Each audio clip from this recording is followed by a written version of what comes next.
All right. I guess it's 12 and we'll start. We'll try not to take too long because I'm sure you're all hungry.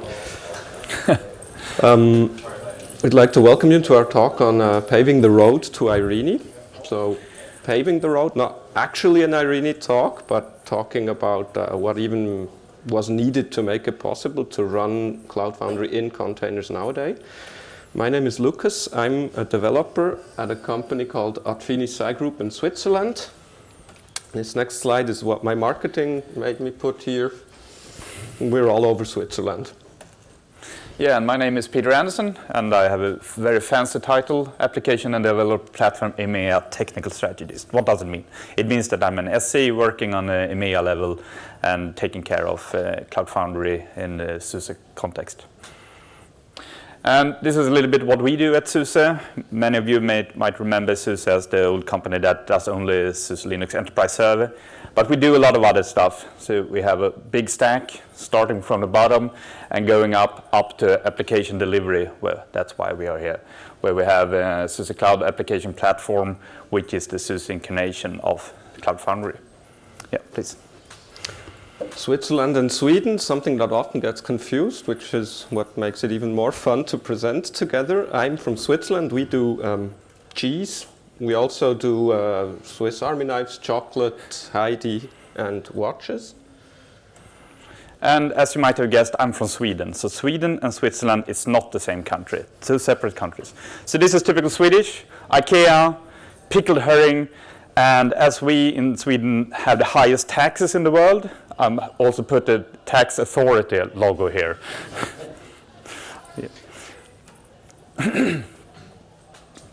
Which kind of leads us to what our talk is about. We're going to talk about how we can switch from using lots of virtual machines to just containerizing all the things.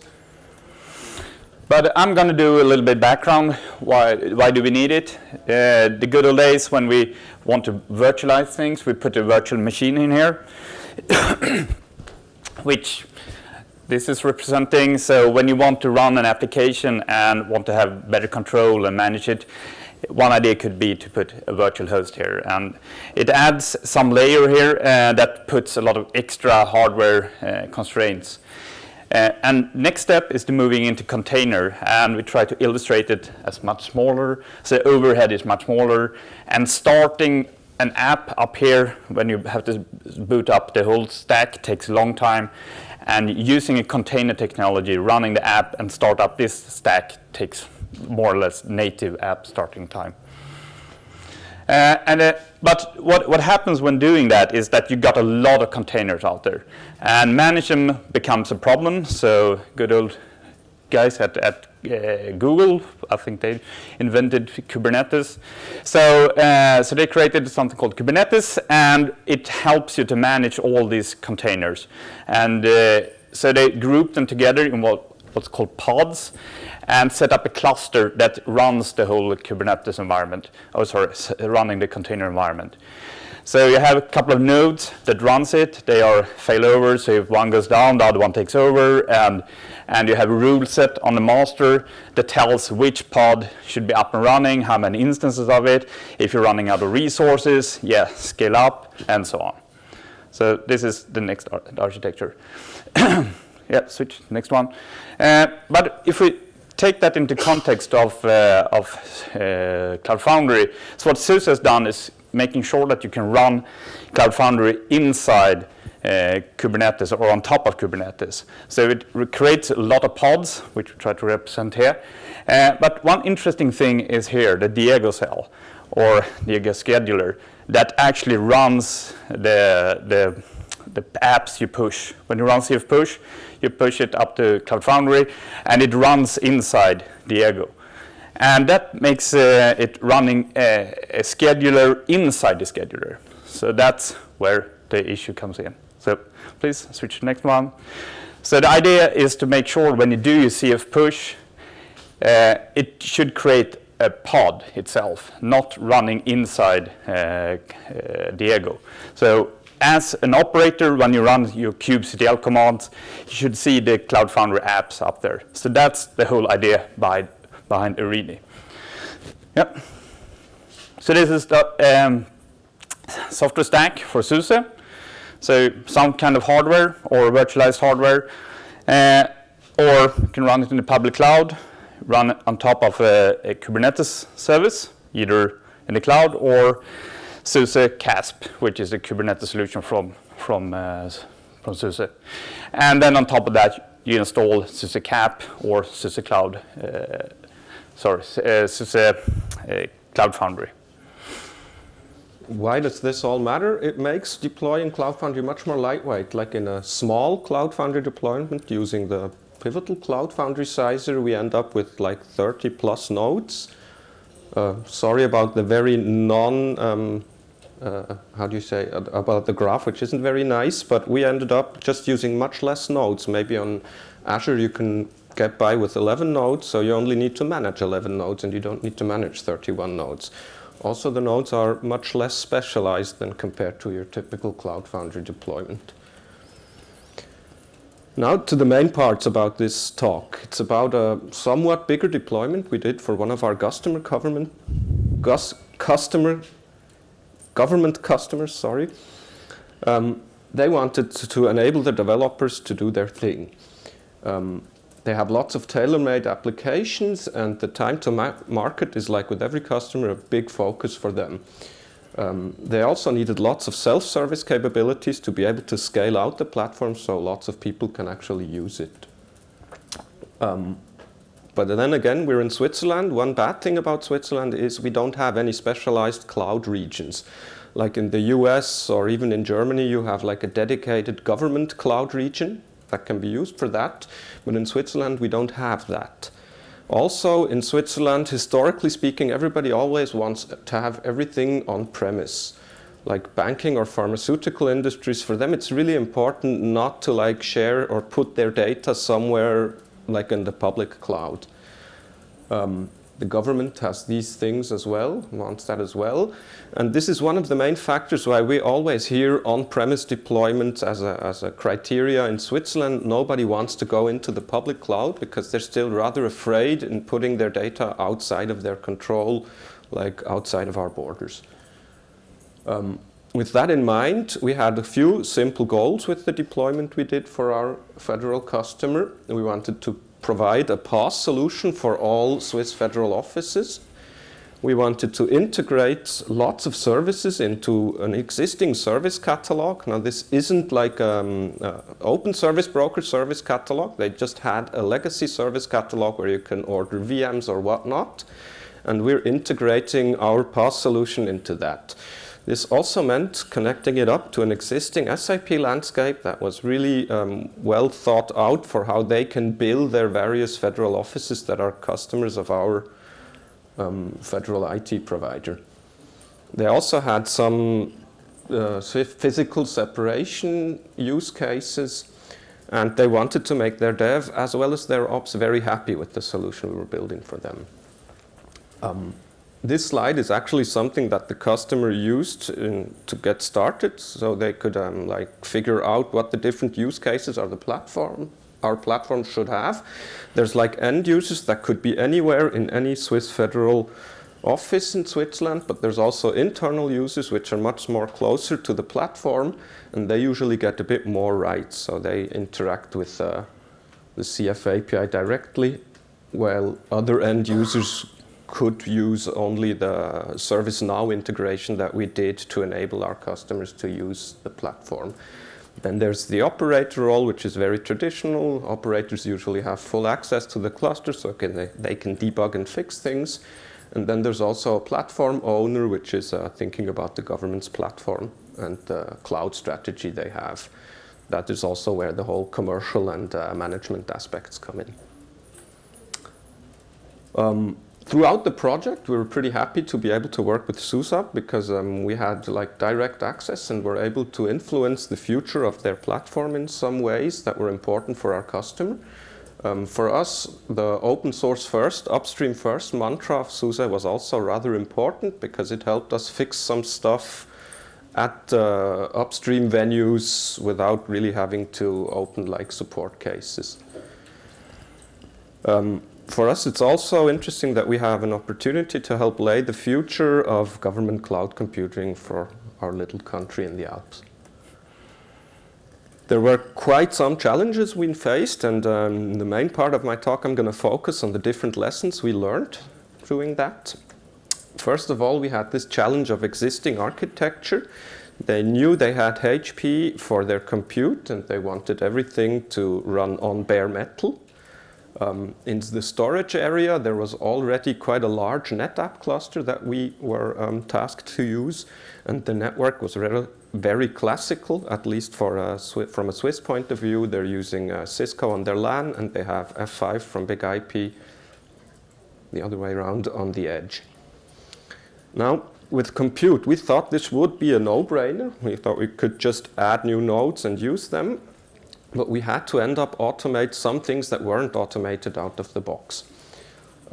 For instance, the Vellum nodes that were needed by the Kubernetes underneath our platform weren't really geared towards being automatically stood up. So we had to automate some stuff. We added some Autajust and Cloud Init configuration to supplement the Kubernetes platform.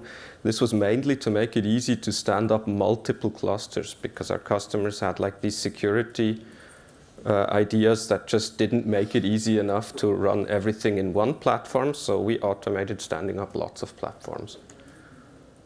In the networking side, they always wanted to make it really easy to expose internal services in some degree, which is why we tied into the load balancer thing that was already on-premise. The main challenges we faced there were around the whole legacy process that was built up around this firewall, this reverse proxy thing, and the governance and licensing factors there were kind of hard and were challenges that we needed to face. First of all, we integrated the F5 load balancer, but we needed the F5 software-defined networking component for that to make sense, which was actually a cost factor for our customer. Also, some of the networking things needed to be like restricted. So there's like these security zones in our network, and they need to really be very much separate from other zones. I'll get back to why we had to do some creative workarounds later during a security slide. In the storage area, our customers really wanted to have their own block volumes. Everything should be automated. They wanted automated provisioning, and they wanted to integrate their existing NetApp stack. We ended up using Trident from NetApp, which is an open source solution that works like a charm.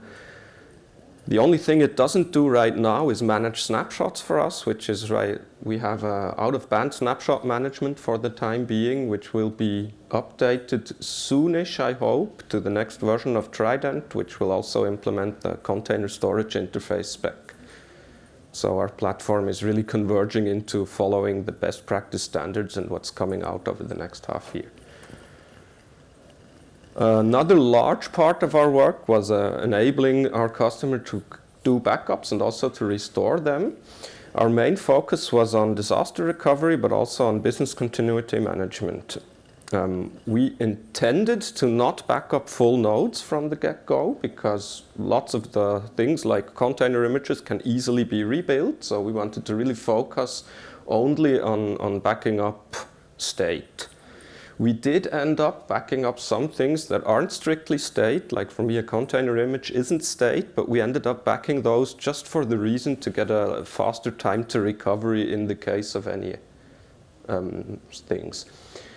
We also planned on using lots of external dedicated clusters for anything related to storage, like databases or else. But we quickly discovered that our customers were building out stateful services wherever they could once we had provided them with a platform.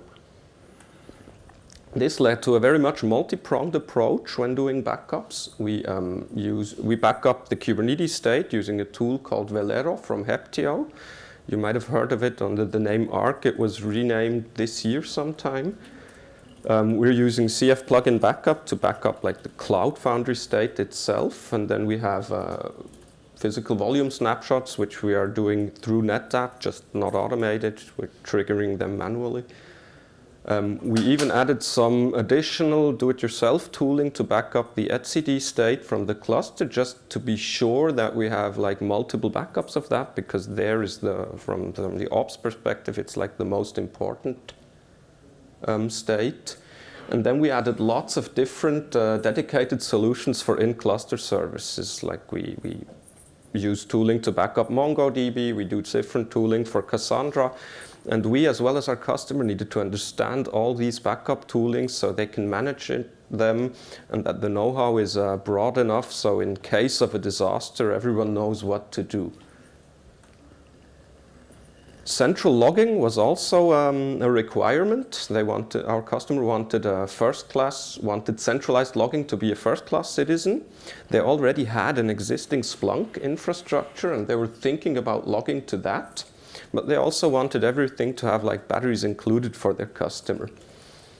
We quickly realized that integrating with Splunk would be quite some work.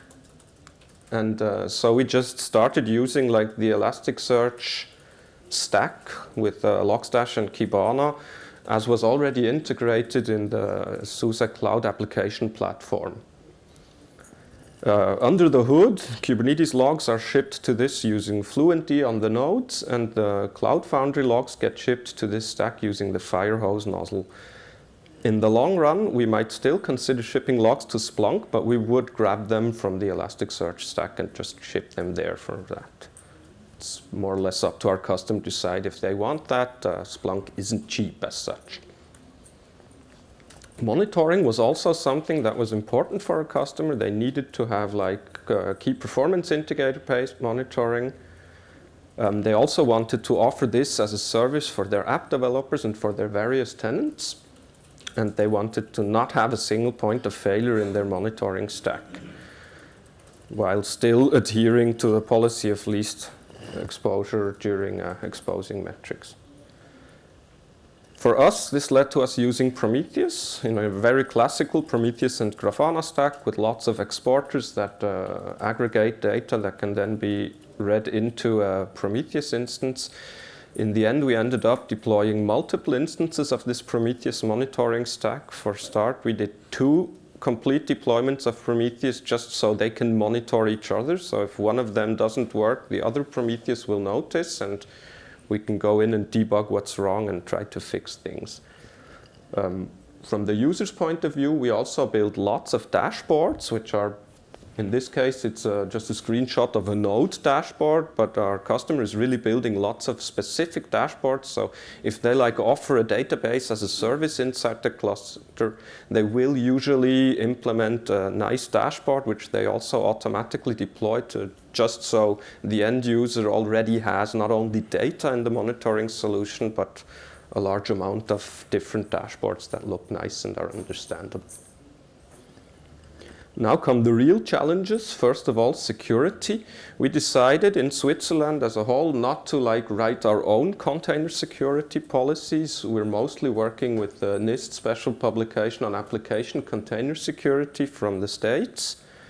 But stuff from Germany, like what BSI is doing, is going to become more relevant as well in Switzerland.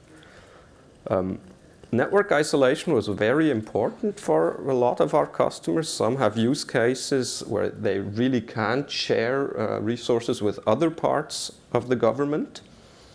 And this is also why we ended up deploying multiple Cloud Foundry stacks for now.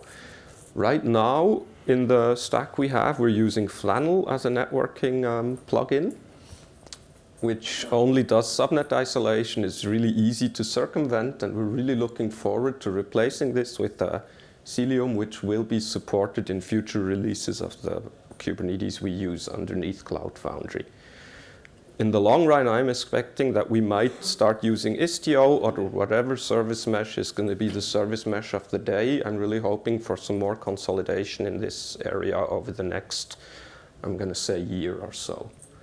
Also, we wanted to automate as much as possible. We're using Helm for lots of deploys, so we also deploy lots of tiller instances just to ensure that every developer only gets to see their slice of the Kubernetes underlying Cloud Foundry. This is also a reason that it's also due to the fact that some of our customers were like, yeah, we already know Kubernetes. We don't want to use Cloud Foundry. They are wrong, but we're not letting them do that, because that would hinder adoption of the platform.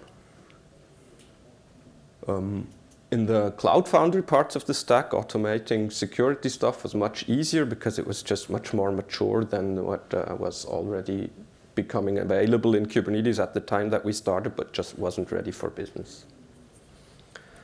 And then last was also very much about training, talking to people, enabling their teams to become actual DevOps teams, with them coming from like this classical waterfall-based model. This was a large paradigm shift for most of our customers, developers, and we're still working on training them and helping them get on board. One thing we did pretty early was make continuous integration and delivery mandatory. So we use like a GitOps model where we can, and it's not that you can opt out of that. If you want to deploy to the platform, you need to automate continuous integration and deployment, which can be quite a challenge for some development teams, especially if they didn't write tests over the last 5 years or so. All in all, this allows quite a high degree of self-service capabilities, like teams that want to can just use Helm and Co. to deploy stuff directly onto Kubernetes. Lots of the services we've been adding to the platform have been done just using the Kubernetes API, adding some operators that maybe spin up a database, and then exposing this database into the open service broker that is part of Cloud Foundry, so you can just register your services with CF.